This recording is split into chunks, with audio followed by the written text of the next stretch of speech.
Hello and welcome to Scholar Coaching. If you'd also like to participate, follow the link below and access the replay inbox. In there, go ahead and drop your replay file, ball chasing link, or YouTube video of you playing your preferred game mode, and mention your competitive rank or 6-man's rank if possible. If any of this doesn't make any sense to you while watching the video, feel free to follow up on my Scholar School of Learning series in my video playlist. We go over all the basic ideas and general rotations that are talked about in these replay analysis. Thank you, and I hope you enjoy. Kickoff not terrible. You could honestly adjust this in a couple of ways. You're just not hitting it direct enough, I don't think.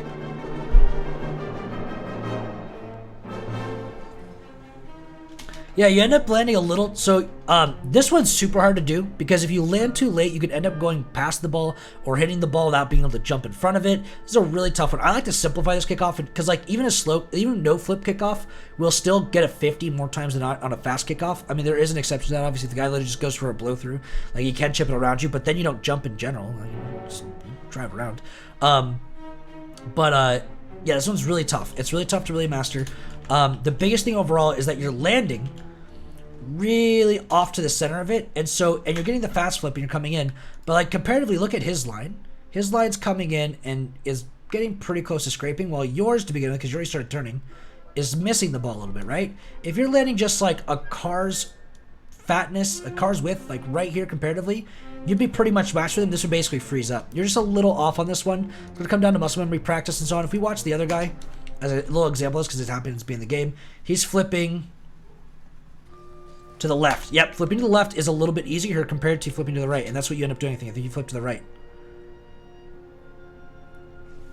Yep, flipping to the right. Ends up becoming a little bit easier because there's less movement, but if you just turn a little bit harder, a little bit longer on that left turn in the beginning, maybe. It's hard to say. It's honestly hard to say. I don't know what to tell you on that one.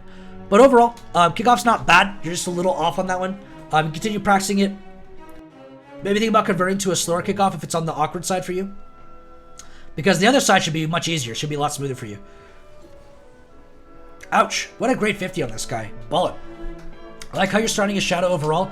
The biggest thing when it comes down to shadow defense, though, or like corner defense, in my opinion, is not to put yourself too much in front of the ball, because this allows him to basically fake a catch or get a soft catch and then bait you into a demo by making you want to turn to a free ball. And you can get demoed really hard here. The same way you can even just continue to roll, dodge the ball, demo through you, and even if you hit the ball, you're going to be hitting it into the sidewall again and not towards his net, so you'll be able to get in front of you by the end of it. This is a really dangerous position to be in once, because they can just get a free demo on you more times than not in a lot of different creative ways. Instead, I like to recommend pushing out into the midfield here to start, and now if he wants to shoot it, he has to shoot it through your line. You just bang it off backboard, and he's going to be landing here anyway. So as long as you pop it off to where it's going to go back into midfield, you keep the advantage, or you can just hit it behind him in the corner, it rolls up, you continue that pressure, and you keep that possession in general. But I really do like taking the midfield here, taking this the midfield opportunity instead, rather than staying in front of him on the shadow, because that ends up cutting off the immediate shot, and it's a lot harder for him to demo you, because if he tries to roll into mid, and he goes around this way, you know he can't shoot it, so you just dodge the demo with no stress. You know, you don't feel like you're not getting baited so easily. And in the same way, if he continues down this way and continues dribbling it, you just meet him for a 50 at the post. As long as you're meeting them at the post by the end, you know, at least by there, you're basically guaranteed to save, because there's no real good way to follow up a lot of these plays in 1v1s. Now, he ends up getting a really good 50 on you because you're coming in from the side, trying to get into the corner.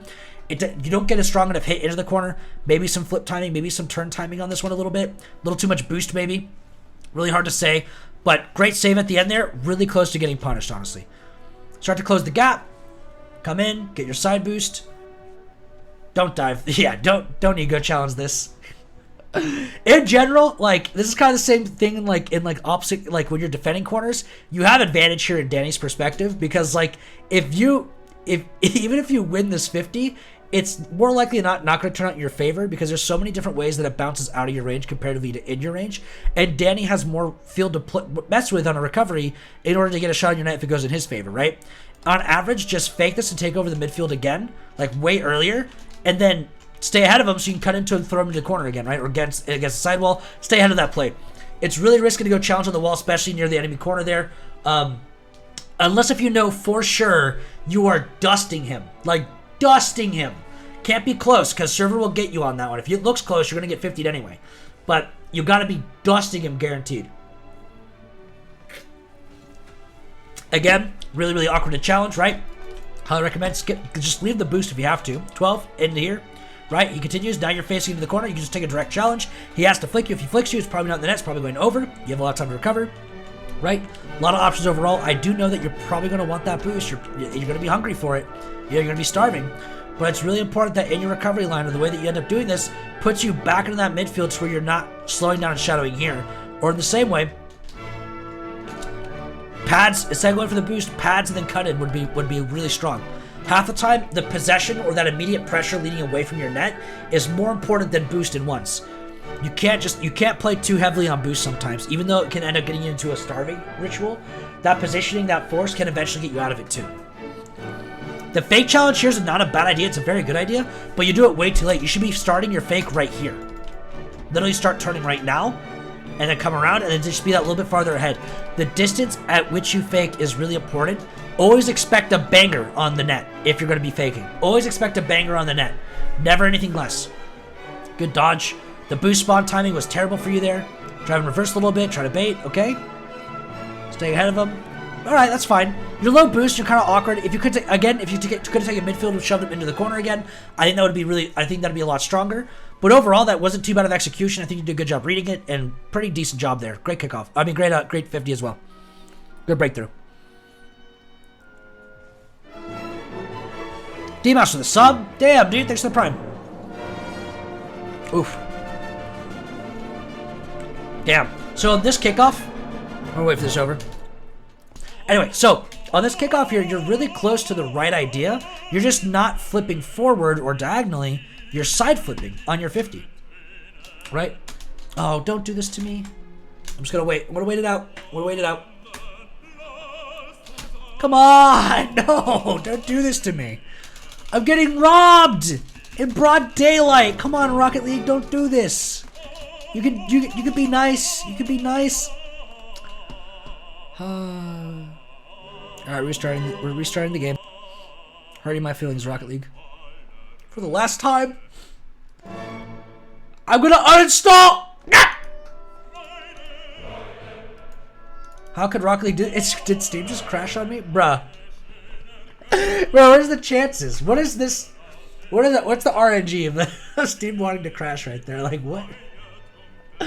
God damn. Yep, exactly this one. All right, so basically, you just end up side flipping too much because if you look at the pressure of the cars you're coming through, and I'll try to pause it, like right before.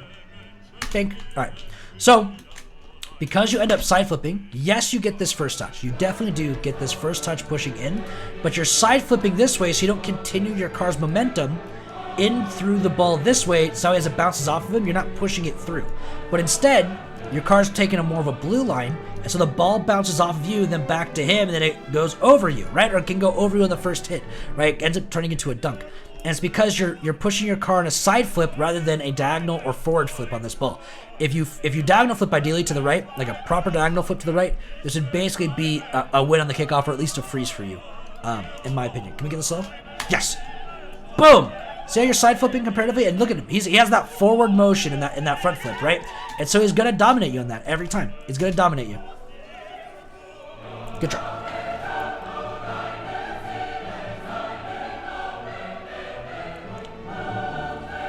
Okay. The low 50 there for boost steal. Boosted in time on you. It's gonna be up though.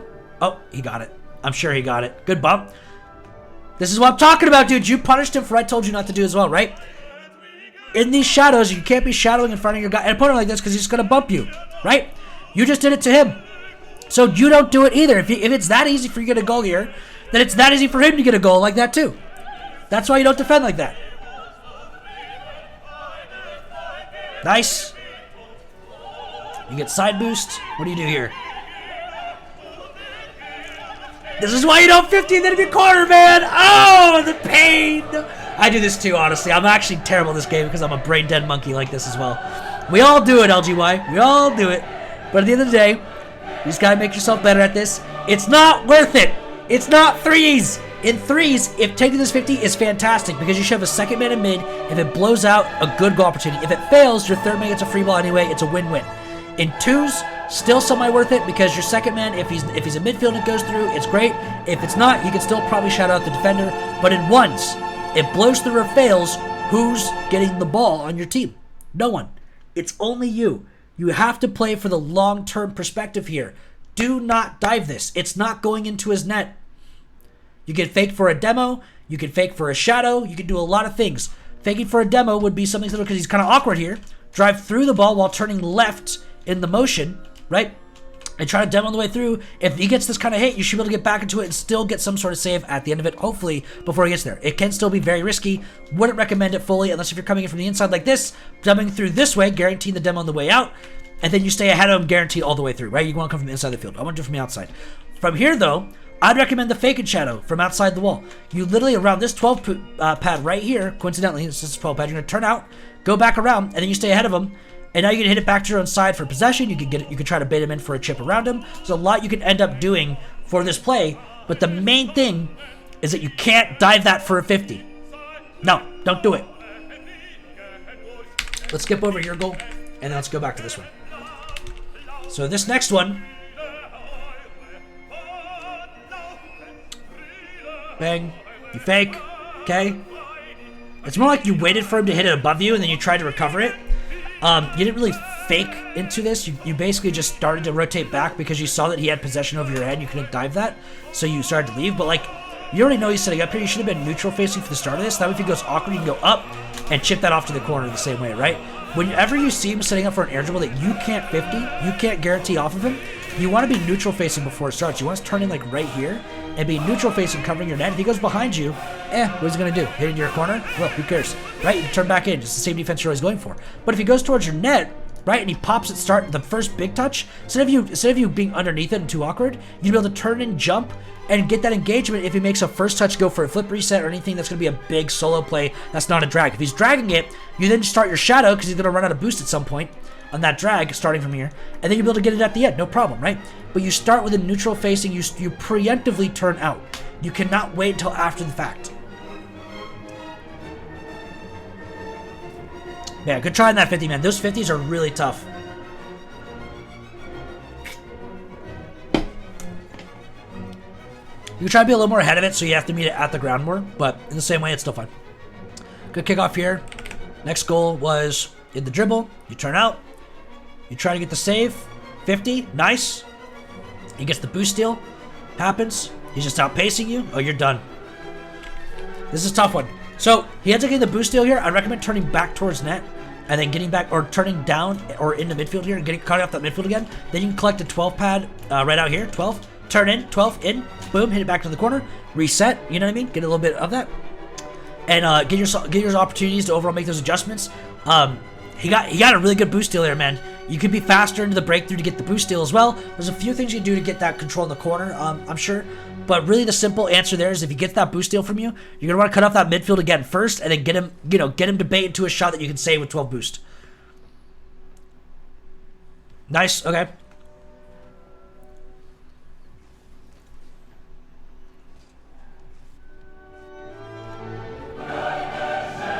Nice fake into low 50. Really close to the right idea. Whenever I'm doing these fake to low 50s, right at the end of it, I like to boost here and start my momentum turning out, or I don't like to preemptively turn left and then wait for the 50, then turn around. I like to start from behind a little bit, boost and turn out so he hits it into me this way, and then that way if I need to be ahead of it, I'm already neutral facing leaving during this 50 rather than still facing directly into his net. That gives me a faster recovery back. But in the same way, this is a very effective way to do it. I'm not against this. I'm just sharing how I do it. Good recovery. Bad touch on the chip. He has that possession going to sidewall. You get corner, okay? Chip. Go, go, go, go. Nice. Good save. Good read. Really close. With this cut-in that you had here that chipped it over, you need to take a smoother line. Don't try to snap turn. Don't try to do too much overall. Just smooth line and get a chip behind him. You don't have to shoot this. You don't have to get a crazy hit. Any chip behind him is really beneficial here for you. And then it allows you to recover in a smoother motion as well to getting them. But just don't stress on just getting a touch. It's either fake and shadow or get a chip behind him guaranteed. Either way, yeah, good save here. Honestly, really like that. Good read. The challenge is pretty good. Go for your catch. And he dunks you. These are some of the toughest things to do because you need to get your flicks down so comfortable to where you don't have to think about them. And then so you can only focus on this other guy, right? and then you quick flick the second he turns in, because you want your flicks to be so comfortable so you can flick without looking at your car so much, but instead you're watching him. And so you're taking the dribble and you're focusing on him, maybe in your peripheral, maybe you're watching him physically, but once he turns in aggressive like this, you start your flick and you flick that, bang it, you know what I mean? If he turns out while you're setting up a big flick, then you can fake it back to the ground, or you can quick flick here as well. Quick flick is also fine, as long as it's powerful on net, and you're basically fine. It's really tough though, because like to get that dribble down immediately, you did not get a perfect catch. You definitely looked a little awkward on the catch and dribble there, and you didn't hit the brakes to go for a low 50 either. You need to get something out of those options. I don't really think you're watching Danny very well in that situation. Damn, a rough own goal. Let's go watch this own goal, or this last goal here. You get demoed. All right, so it happens somewhere around here. Coming back, hitting the corner, bounces up, you get your boost again. Don't take the sidewalls on your corner. Turn out here towards your net, let him shoot this. Then if he goes and hesitates, turn back out to midfield so he has to shoot anywhere, slow down, shoot, cut back in, engage, and so on. If he tries to take the shot, you can save it at the post line, help a lot. I definitely give a very exaggerated line, kind of like this, but really it's going to be a little closer to this. You know what I mean? And that's basically going to go for it. If he tries to come in for the demo for you, the ball's slow, bouncing nothing, so just boost away and then read back around in your net and then go get the ball later. You're all good. You know, he's not shooting that, so you don't have to either. Anyway, good game. Good job of the comeback there, I can see from the overall scores and so on. And that's basically that.